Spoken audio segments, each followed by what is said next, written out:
Bonjour madame. Bonjour. On fait un petit micro-trottoir sur les préjugés et les stéréotypes. Donc on va vous poser 3 questions. Oui. Première question, est-ce que vous connaissez des stéréotypes et qu'avez-vous entendu? Alors, préjugé 1, par exemple, les Africains sont bruyants. Préjugé 2, les Juifs sont présents sur toutes les télévisions. Préjugé 3, les Asiatiques sont tranquilles. Voilà. Si vous voulez d'autres, les Berrichons ont la tête ronde. Vous ne savez pas ce que c'est que le Berry? Je C'est sais une pas. région, c'est une province de France, du centre de la France, dont on dit que les habitants ne sont pas très fut-fut. Ah d'accord, je comprends. Oui, c'est un peu comme les préjugés sur les Lillois, les ch'tis. Oui, si on veut. Chaque région, Oui, chaque région a ses de propres France a stéréotypes ses et ses préjugés. stéréotypes. Voilà, D'accord. les Marseillais. Par exemple, les Noirs ne savent pas nager, les Arabes sont des voleurs, les Bretons sont des grands buveurs d'alcool. Et oui, Toutes ces communautés. les femmes.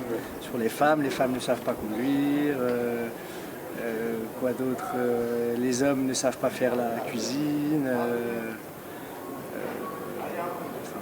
Les femmes ne sont pas Donc on est manuelles. fignons en fait, les Noirs. Voilà, on est lent, on est fignon, on n'est jamais à l'heure.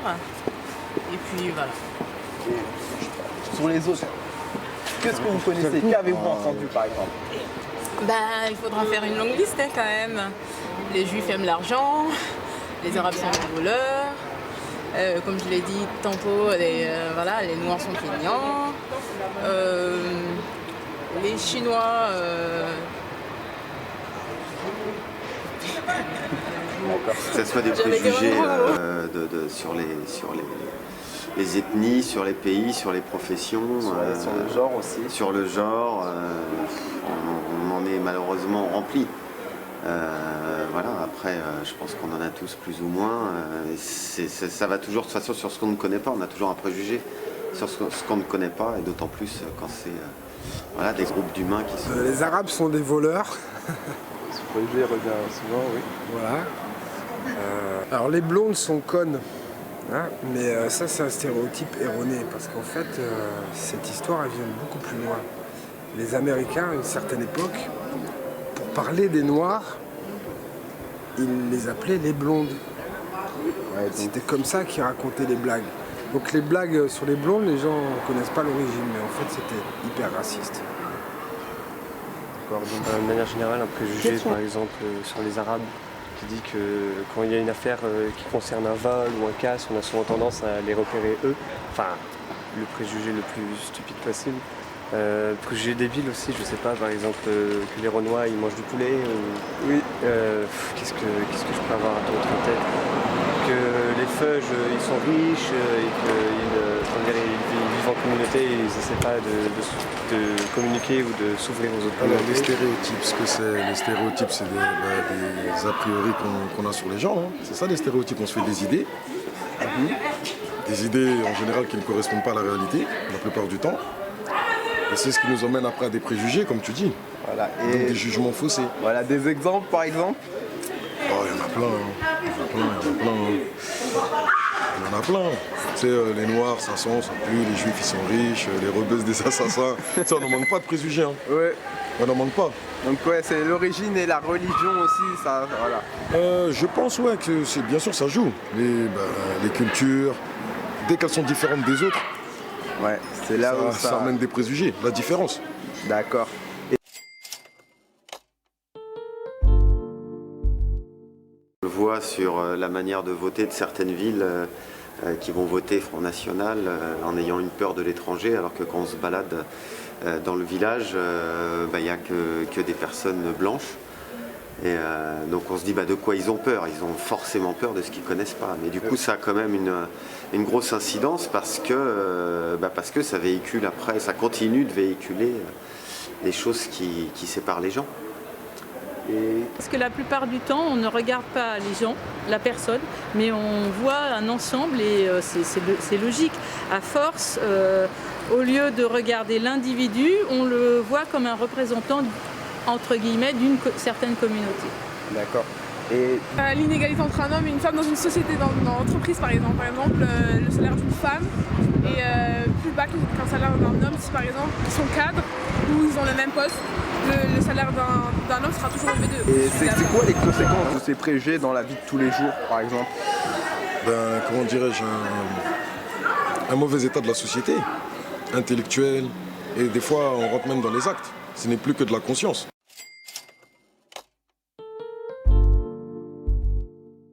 Mettre tout le monde dans un même pied d'égalité. Comment? Que ce soit, même si on n'a pas la même couleur de peau, la même religion, les mêmes origines, tout le monde devrait être dans le même pied d'égalité. Il faut toujours dire à son enfant, par exemple, que s'il y a une personne différente de nous, bah, c'est pas une maladie, c'est pas quelqu'un qui est malade, non, on est tous égaux. Voilà. D'accord, mais je vous remercie. Pas de souci. La solution elle est simple, c'est la mixité. Et la mixité, elle n'existe pas. Voilà. Et tant qu'on n'aura pas vraiment appliqué, parce que tout est marqué, la mixité, on en parle depuis des décennies, mais elle n'est pas pratiquée. D'accord, donc à travers la mixité sociale, culturelle. Bah oui, dans un même bâtiment, il faudrait qu'il y ait de tout. Voilà. Et malheureusement, c'est pas le cas. C'est pas le cas. On part les gens entre eux. Donc il n'y a pas de mixité, donc les gens se sentent aussi quelque part recalés de la société dans certains endroits, tels les banlieues, etc., ou des quartiers même parisiens. Hein. Et donc, non, ça crée les préjugés, ça ne fait pas avancer le vivre ensemble.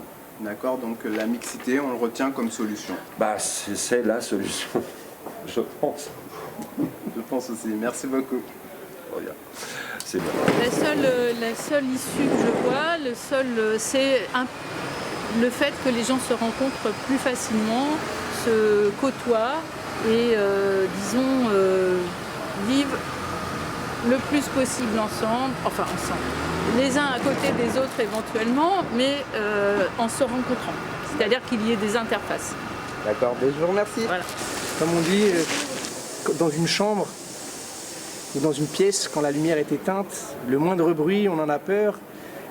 Alors qu'il suffit d'allumer la lumière, une bougie, puis on se rend compte que c'est rien. Quoi, il faut allumer des bougies, allumer des lumières. Et allumer des esprits, quoi. Exactement, voilà. Déjà, moi je trouve qu'il y a déjà beaucoup de campagnes contre la discrimination, donc je suis un peu choquée qu'on en parle encore aujourd'hui en 2015. Sinon, on pourrait continuer ces campagnes-là, montrer qu'on est tous pareils, qu'en soit, à part quelques différences culturelles, on reste des êtres humains. Donc la mobilisation, quoi. Voilà. D'accord, je vous remercie. Merci.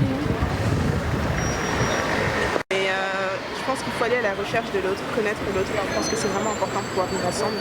Il n'y a pas de noir, il n'y a pas de blanc, il n'y a pas d'arabe, il n'y a pas de... On est tous des êtres humains. Voilà. D'accord. Donc l'unité comme élément de réponse. Voilà. D'accord. Merci bien. Voilà. Merci. Moi, c'est pas des petites, c'est des grosses qu'il faudrait mettre en œuvre. Il faudrait supprimer les pays, supprimer les religions, tout ce qui clive les gens en fait. C'est-à-dire que chacun puisse faire sa religion comme il a envie, mais cette espèce d'obligation de se comporter de telle manière qui fait que ça clive les gens entre eux.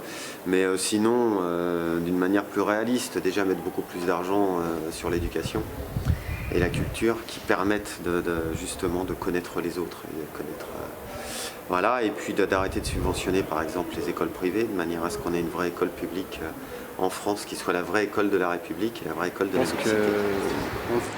Je pense qu'au plus bas niveau, ça serait d'alerter les gens, les plus jeunes surtout d'ailleurs, parce que du coup c'est eux qui voient et qui sont le plus rapidement influencés par tout ce que les médias et tout ce que la télévision et autres choses peuvent donner comme influence. Et une piste. En gros, c'est un travail sur l'éducation en fait. Ouais, c'est toujours ça en fin de compte. Ouais. Mais une vraie piste, un vrai truc qui serait malin à faire, je n'ai pas d'idée. Comment rassembler tout le monde comme ça, essayer de forcer tout le monde, parce qu'en plus il faut sortir à chaque fois quelqu'un de sa bulle et de l'extirper c'est des questions qui sont pas évidentes. C'est pas facile. Hein. D'accord. Non, mais ce que vous faites déjà c'est pas mal, quoi. D'interpeller les gens, leur demander des trucs, c'est déjà bien. Ça peut créer on cherche des éléments de réponse, on va peut-être en trouver à la fin de métro-trottoir. Merci bien. Ne pas juger, essayer d'être ouvert, l'ouverture. Essayer de ne... En fait, c'est Krishnamurti qui disait ça. Vous connaissez Yiddu Krishnamurti? Qui est-ce? C'est un penseur, un grand penseur indien, un sage indien qui disait la plus haute intelligence, c'est d'observer sans juger. Voilà. C'est ça la plus haute intelligence. Et sur cette note philosophique, Voilà. je vous remercie beaucoup. De rien. Merci bien. Merci.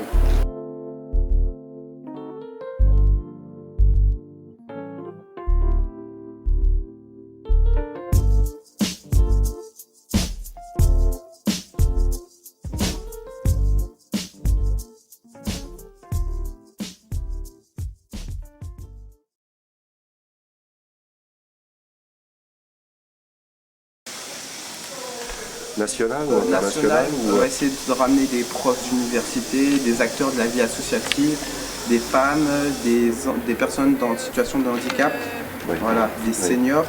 Donc, parce que quand on parle des stéréotypes et de préjugés, on regarde vraiment d'un plan large. Bien sûr. Voilà, parce que on ne pense pas vraiment aux stéréotypes qui sont liés au handicap, par exemple. Et, oui, effectivement, je ne l'ai pas noté, mais donc, effectivement, oui. Les handicapés moteurs, par exemple, qui ont toutes leurs capacités mentales, mais complètement. Encore. Complètement.